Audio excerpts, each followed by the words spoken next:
Hey guys! Welcome back to another Colorful Keto with Dory. It's Monday, and we're going to talk to Dr. Serrano about living La Vida Loca. When I told people I was going to go to Mexico to have surgery, we're going to talk about some of the things they said and some of the reasons people thought I was crazy. So we're going to have a lot of fun today.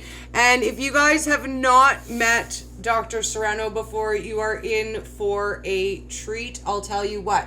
So we're going to start with some of the basic misconceptions about traveling for your surgery, for travel tourism. So we're going to give Dr. Serrano just a minute or two to pop in with us, and we're going to get started. Hello, Mama. How's your day? Happy Monday. Oh, I'm going to give you guys a super special sneak peek while we're waiting for Dr. Serrano. So I am creating something extra special today, and it's chilling inside of the fridge. And look at that. It's a keto brick cheesecake. So that's what you guys got in store for you today. Once I'm done chatting with Dr. Serrano, I'm going to make a video, post a recipe, and teach you guys how to make keto brick cheesecake. So I hope you're excited about that. It is going to be a heck of a week. I'll tell you what, we got a lot of things on the go this week. And as always, I'm really excited to start out with Motivational Monday. If you guys have any questions about traveling for surgery or having different kinds of surgeries, feel free to pop them in the comments while we're waiting for Dr. Serrano to join us. And that way we might have a chance to get to a couple of your questions as well.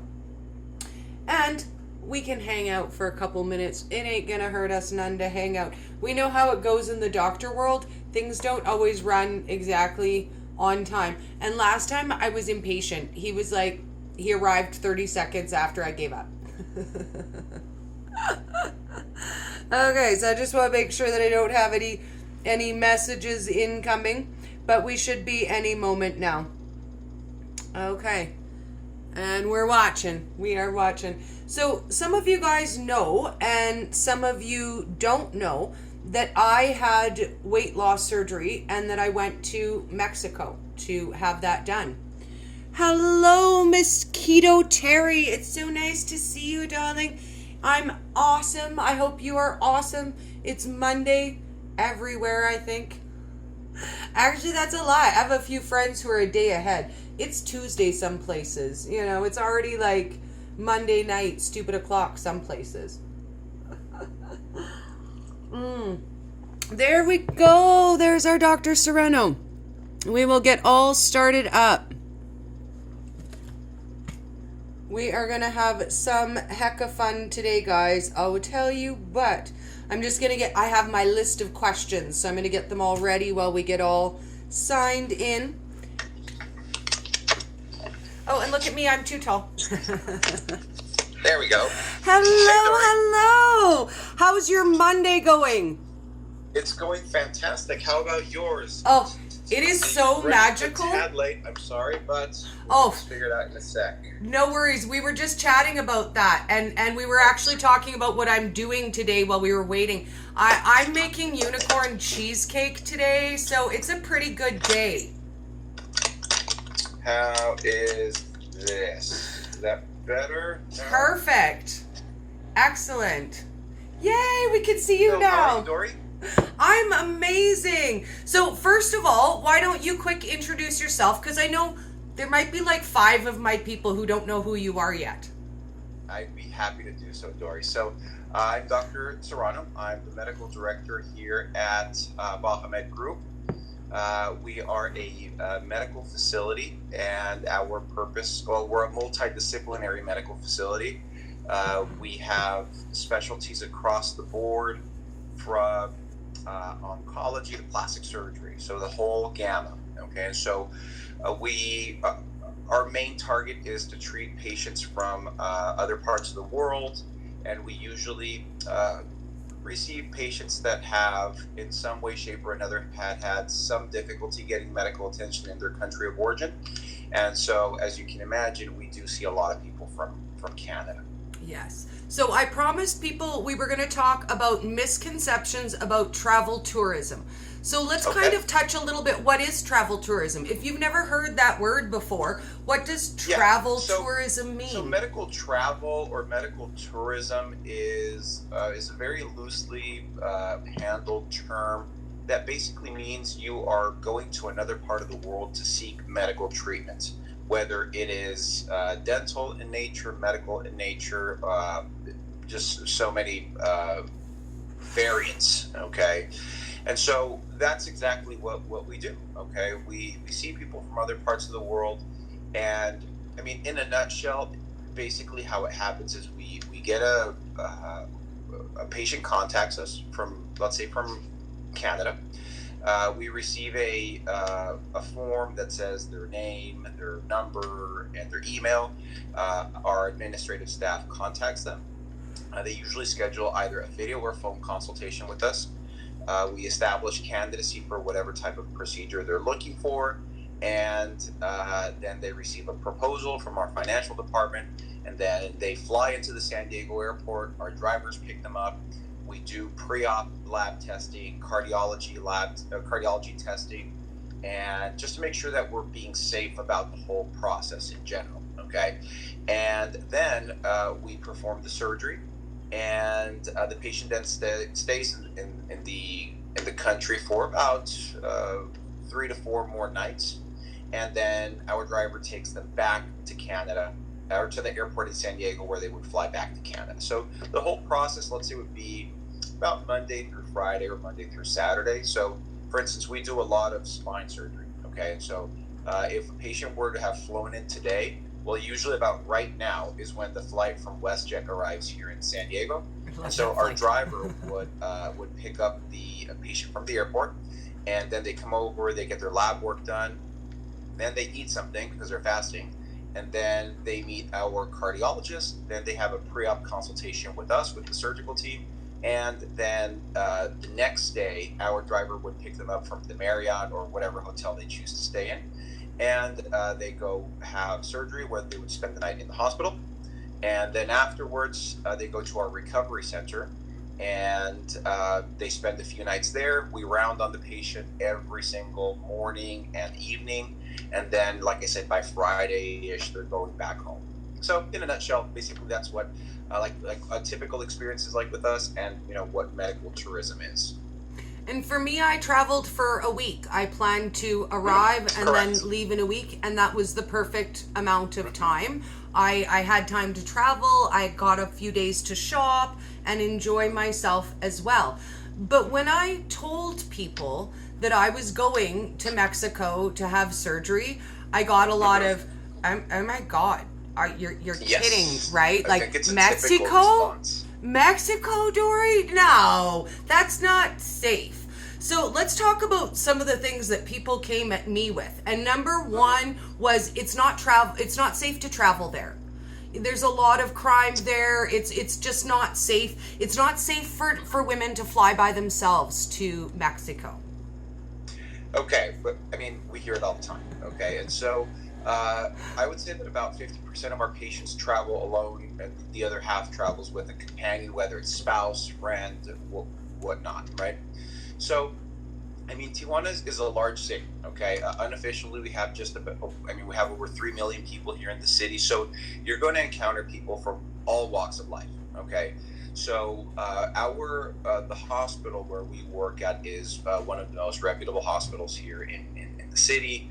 I mean, it has every single certification you can imagine. So what I tell people is this. I mean, if you use your good judgment, you're going to be in great shape, okay? I mean, if you want to come here looking for great gastronomic general tourism experience, you're going to find it. If you want to come over and, spend some time in the beach and kind of relax and take it easy, you're going to find that. If you want to have a medical experience, you're going to have a great one. I mean, if you do your due diligence. But if you also want to run into trouble, you're going to run into trouble. Just like you could do that Calgary and Chicago and Detroit and LA, New York, and anywhere. Okay, so it's just a matter of what you're here to do, what your purpose is. And so this is one of the cities in the world with the most affluence of patients that come from other countries to have procedures done. And so, I mean, if you want to have a little higher tier experience, well, you can find it. If you want to find a budget one, I'm sure you can find one. But we try to stay away from what we call budget healthcare, because budget healthcare usually is going to come at a cost that you're not paying for monetary in a monetary fashion, but you're going to pay for it in another way. And so whether it's going to be a lot of anxiety, a lot of uncertainty, and so those things do come at a cost, unfortunately. But sometimes people focus too much on a price, and that's definitely not our point of interest. Our point of interest is to provide quality health care. I mean, save you some money, but I mean, not do it in a way where we're going to sacrifice our morals, our values, and how we treat patients in general. Well, and people have asked me that too about price point, and I tell them flat out, Dr. Serrano is not the cheapest. But do you want to go to the cheapest? Are we talking bargain basement, or do you want the best healthcare available for your dollar? So we always need to weigh those things out every day and factor out quality of care versus price we're paying. Yes. But I will say that when I came to see you 8 years ago and I had the gastric sleeve plication, the only surgery available in Canada at that time was lap band. And in Canada at that time, it cost $28,000. Yeah. $28,000. And I came to see you in Mexico. I spent literally not even a third of that price, and I had the best surgery available instead of just the lap band, which everybody does what they love. But for me, I don't think lap band would have been the right choice. I think I would have just ate liquid foods and stayed fat. Sure. It's possible, yes.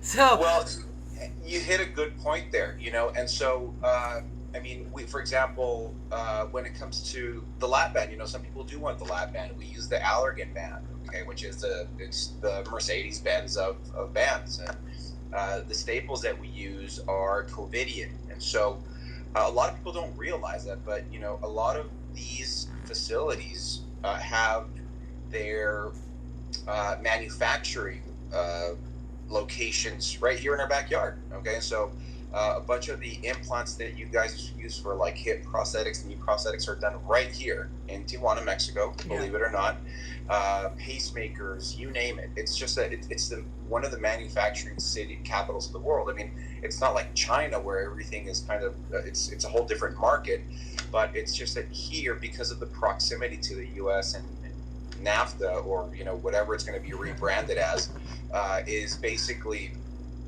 it provides a big benefit for us. And one of the points that the government here makes that that we have some kind of benefit when we buy these prosthetics, and medical devices, so that they're more affordable to the population here. And that means that if a Canadian comes over and has their surgery here, they're going to have that same benefits. Well, even just what you would save in the shipping, like in Canada. Let's be honest. People say, "Gosh, even you're just so shipping. far away." Well, it's 3 hours away. If you think about it. It's a quick flight. It's either that or 3 months waiting for a consultation in other parts of the world.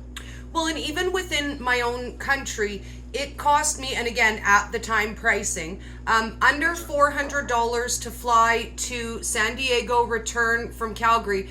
It would have cost me triple that to fly from where I live in Alberta to have the surgery done in Ontario. So it was cheaper for me flight-wise. It was cheaper for me surgery-wise. I was able to get the better surgery. And I was really shocked because one of the other things people blasted me with was, those doctors aren't properly trained, right? Like, Tijuana is where doctors with no career go to die. So I hope, I hope you have like good medical insurance. And I was shocked that when I met my surgeon, not only had he been performing this surgery for years, at that point, 8 years ago, he'd been teaching it for 15 years already. Yeah, yeah, and so that's one of the big things, experience, just having the practice to do a lot of these surgeries over and over. I mean, there is no other place in the world that performs more bariatric surgery than Tijuana.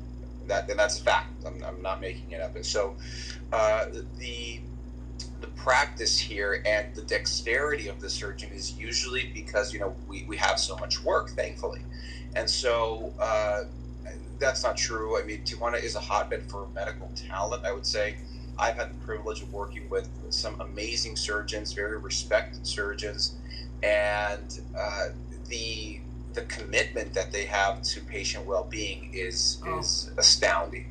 And so, I respect these people tremendously. I mean, I'll give you an example. I mean, I have a dual nationality. My wife and I do, and so our daughter could have been born in San Diego without a problem, but we chose to have her be born here because of the care and quality of the hospital system, the physicians that I know personally, and I mean, it just did not make sense to do it otherwise. And so, I mean, if I were to have done the procedure in San Diego, that would have gone against what I feel, and so I put my money where my mouth is, and we did it here. So, long story short, there is a lot of really good physicians will migrate from inner Mexico to Tijuana because they know it's a target city for a lot of people from all over the world to come over and want to look for a procedure.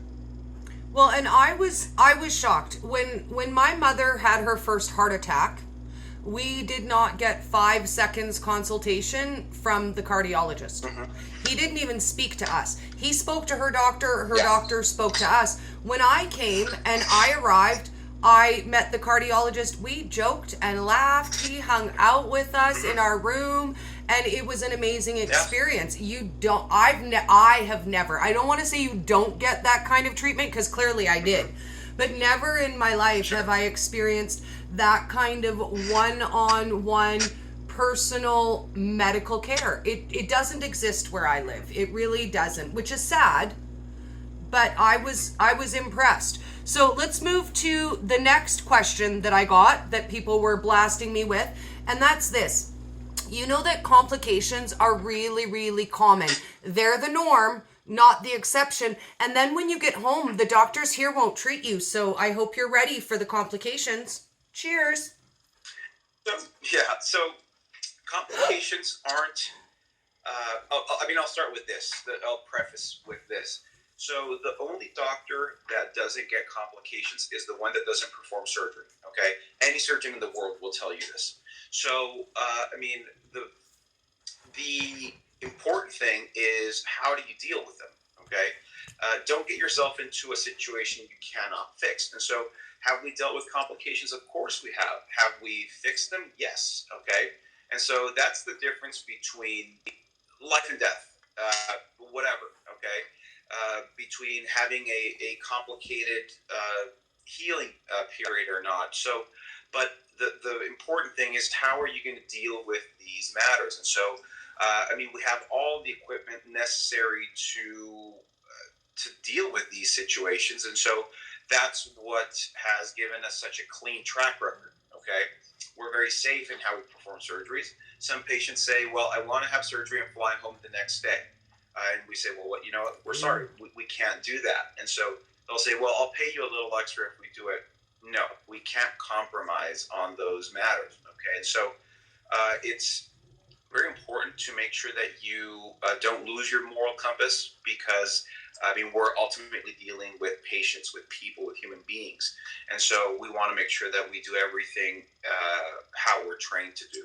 So to answer directly, have we dealt with complications? Yes. Have we dealt with them in a positive manner? Yes. Very small percentage, less than 1% of complication rate. And so, I mean, if you look at that statistic, it's amazing. And I'm not saying that we are gods, or we don't have the God complex here. I want to say, but we're lucky enough to surround ourselves with people that have great training and that we work as a team in the best interest of the patient. So now the other part of your question, that you won't be seen by your doctor in Canada. Unfortunately, there are some doctors that have that posture. Now, most of the doctors that I personally have dealt with have actually been very supportive.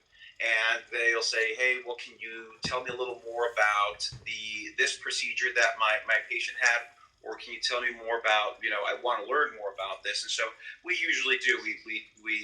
I'm not saying that we're the best of friends or that we talk for every day, but, a few emails are exchanged and, it's pretty well received. Now, every single one of our patients that come over has been able to get their staples removed, sutures removed. And like I said, fortunately, we haven't had to deal with complications that are life-threatening. And so, at least with us, that hasn't been the norm. And I haven't had any issues. It'll be 8 years this summer since I've had surgery, and I've never had an issue with a doctor being unwilling to treat me due to my surgery, or when I came home, if I needed any care. I didn't have that issue, but a lot of people told me I should be concerned about that. Yeah, like I said, that was not a problem. And then my last one on my list, which was my personal favorite, and please don't take offense by this. I think I know what's happening. It's one of those things that people say, and I'm going to tell you what. I had a lady from work text me and say, hey, Dory, Stephanie just wants to know if you still have both your kidneys. And I was like, really? That is a common request that we get right before the patient goes under anesthetics. But, yeah, that's a ridiculous thing. We would, I haven't heard of anybody that had that problem. I think it's more of like a urban legend. I just can't find somebody that would do that to a patient. But I think it boils down to this, Dory. There are going to be a lot of misconceptions. I think the first one is that you're settling for a subpar medical team. I think that's absolutely false. Okay. Number two is that you're settling for subpar equipment or instruments or whatnot. Oh, I don't know. There we go. Okay, we're back. Sorry about that. To the best brands. Yes. Are we okay? Yes, my battery is low. I'm going to plug in real quick. I didn't realize I was running so low. I want to make sure that you don't lose me. Yeah. No, we are doing good. Okay. I'm just going to plug in. So you're not going to be losing any quality with the material. For example, let's say if you have an implant placed in your body, it's going to be the highest quality or the highest standard. And so, those are the two biggest things that you want to worry about. Now, the other one is follow-up, okay?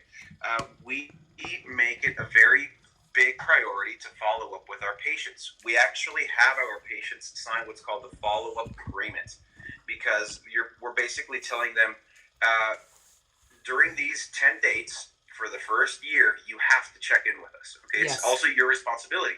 The patient can't put all the responsibility on us, just because. It's a team effort here. And so we have the patient check in with us when it's needed to send pictures, Skype consultations, FaceTimes, whatever. Okay, we make ourselves available to our patients 100%. And so the point here is to make sure that the patient has a good follow-up, that if we identify a problem or a warning sign, we can tell the patient to take whatever measure necessary to make sure it doesn't become a complication. And so those are the things that we focus on heavily. So, those three areas, quality of physicians or medical care, quality of the materials, and follow-up, they're all addressed and they're a big priority for us. And so, I mean, those are some of the biggest misconceptions that I hear, and obviously that it's a very dangerous place to be at. I mean, we've seen thousands of patients from all over the world, and we've never.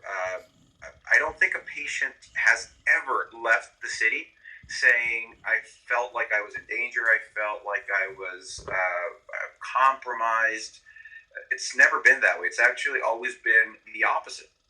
Because historically, we're just a city that has thrived on tourism. And so you're going to find that most of the people that you deal with, from the bellboys to our drivers to the staff in the hospital and the hotel, they're very willing to help. And so, I mean, the fact that people think otherwise, I mean, I think it's because the media can blow things out of proportion very easily. Yes. And so it's very easy to buy into that. And so, I mean, we invite people to, to actually experience and come over and see us. Like we have patients all the time that come over for diagnostic purposes, and then they say, okay, well, I don't want to commit to surgery, but I think I might go over and see you to get an MRI, CT scan, whatever. And then they're here for a few days, and then they go back, and then they say, okay, you know what? Well, I've met you guys. You've treated me, and I would be more than happy to have surgery with you guys. So that's usually kind of how things go. And so, I mean, I like to think about it as we're erasing misconceptions, one patient at a time. Well, and that's what it takes. It takes for people to talk about the experiences that they had, because all of these misnomers, wives' tales, stories we've all heard, they just float around from somebody said to somebody one day. So if we start sharing our positive experiences, then, that's what will float around instead. Because I had the most amazing experience of my life at your facility. And I personally wouldn't recommend anybody go anywhere else. Because I know the quality of care, and I felt safe. There was never a time that I was there that I felt unsafe. If anything, I felt like people felt less safe around me. I told a lady in the elevator I loved her shoes, and she grabbed her child by the hand and did this like I was gonna steal her shoes. Leave my shoes alone. Yeah, I mean, I think the fact that you had such a good experience and that you lived through it, I mean, it just it's a living testament of actually what you experienced here. So, I'm glad, and I thank you for sharing your experience with other people, because it helps, like I said, get rid of those misconceptions little by little. Well, and I won't lie, it's not always an easy share, because people have very strong opinions. They had strong opinions before I had surgery. They had strong opinions when I came back. They still have strong opinions 8 years later about, what I should or shouldn't have done. But I found the more I share it, the easier it is. And in the beginning, especially with social media, I was like, do I want to post anything about that? Yeah. Do I want to share anything about that? Because I got a lot of people who would say things like, oh, good for you, Dory, you've lost a lot of weight, but you had surgery. So it's not like you really did it. So I can't really congratulate you, but good for you, I guess. The easy way. I get a lot of, you did it the easy way, right? So I think that a lot of people who are in my position are just leery to talk about their experience because they're afraid of negativity. And I won't lie, I weighed it very heavily, and I decided. And you know what? I mean, we've done surgery, like I said, on thousands of people from all over the world, right? And so, unfortunately, some people, fortunately, a lot of those people come back for a follow-up procedure, checkups, you name it, okay? And then when they're here, a lot of those patients, we tell them, hey, well, would you like to do a testimonial? And then they say, gosh, well, you know what? I'd love to, but I don't feel quite ready for that yet because, they say I'm happy with my surgery. I love my results, but I don't know how that's going to be perceived by my friends, family, peers, whatever, And so it's weird to some degree. It's odd to have some people, still have that posture, but we respect it. I mean, we're not, forcing people to, have these testimonials. So, I mean, I think that if when we do have a person willing to do it, then great.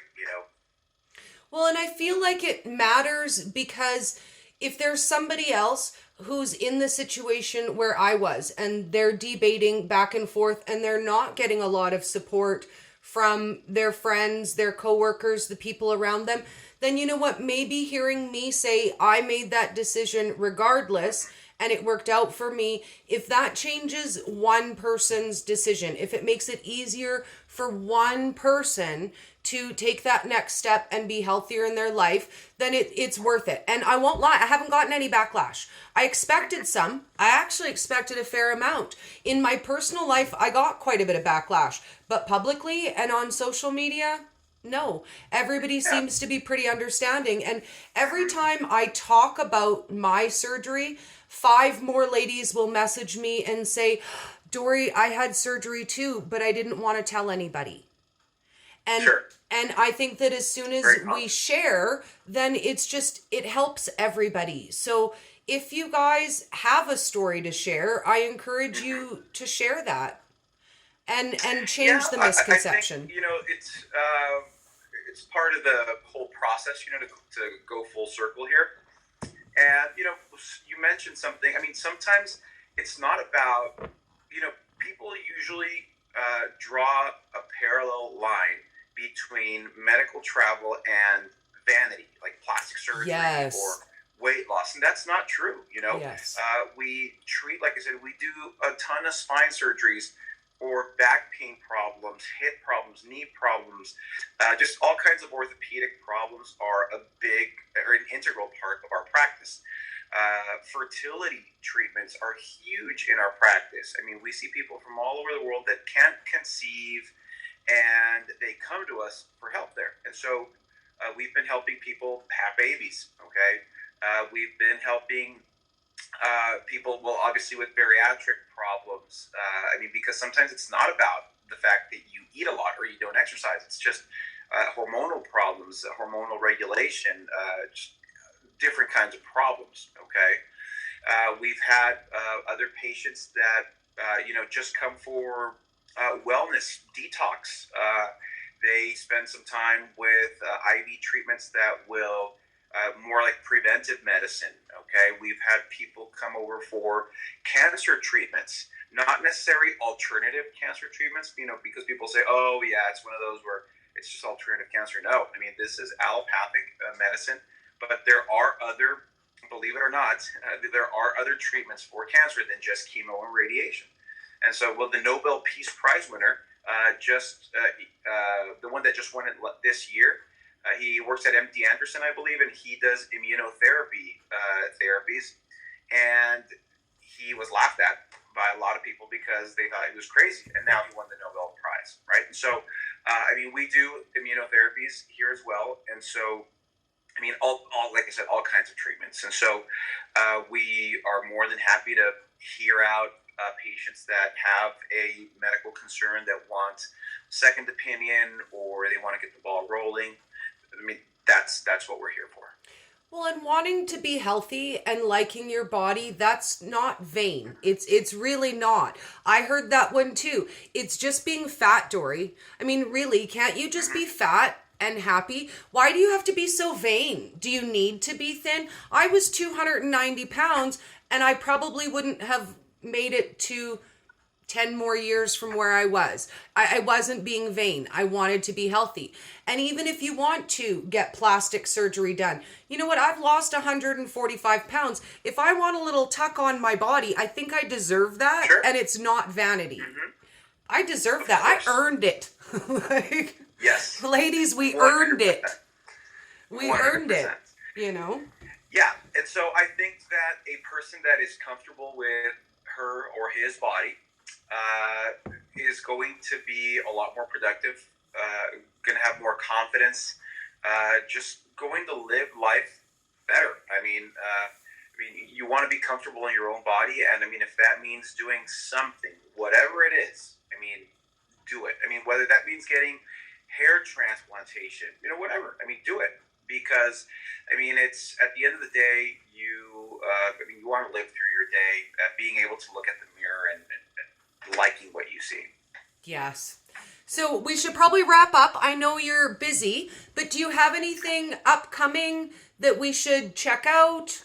Anything on the go? Well, I mean, usually what we've been doing is we've been a little more active in our Instagram page, thanks to you and to your recommendations. And so I would encourage people to look at our profile because we're constantly doing different things. Yay. I think right now we have a fertility promotion. Ooh. And, for IVF, in vitro fertilization, things like that. I mean, we can do amazing things now. I mean, because we're not playing God here, okay? We're helping people that cannot conceive, okay? And so, for instance, if we have a patient a couple that's been trying for 10 years to conceive and they can't, and then they say, well, we can't have a daughter because that would mean that they have a higher chance of getting a certain condition. Well, guess what? We have the tools available to us where we can make sure that when they're getting an embryo transplanted back into their uterus, that it is a boy. Ooh.